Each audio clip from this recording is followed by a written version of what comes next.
If you want to permanently delete your Lyft account, follow these straightforward steps to ensure your account is removed completely. Step 1. Open the Lyft app. Launch the Lyft app on your mobile device. Make sure you are logged into the account you wish to delete. Step 2. Access account settings. Tap on your profile picture or the menu icon in the top left corner of the screen. From the menu, select Settings to access your account settings. Step 3. Find Account Deletion option. Scroll down to the bottom of the settings menu.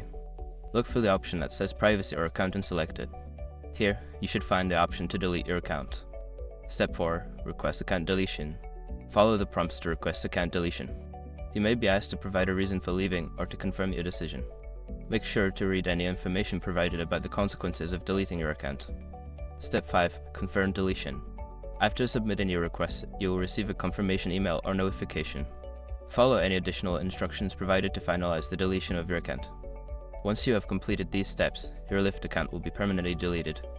If you have any further questions or need assistance, consider reaching out to Lyft support for help.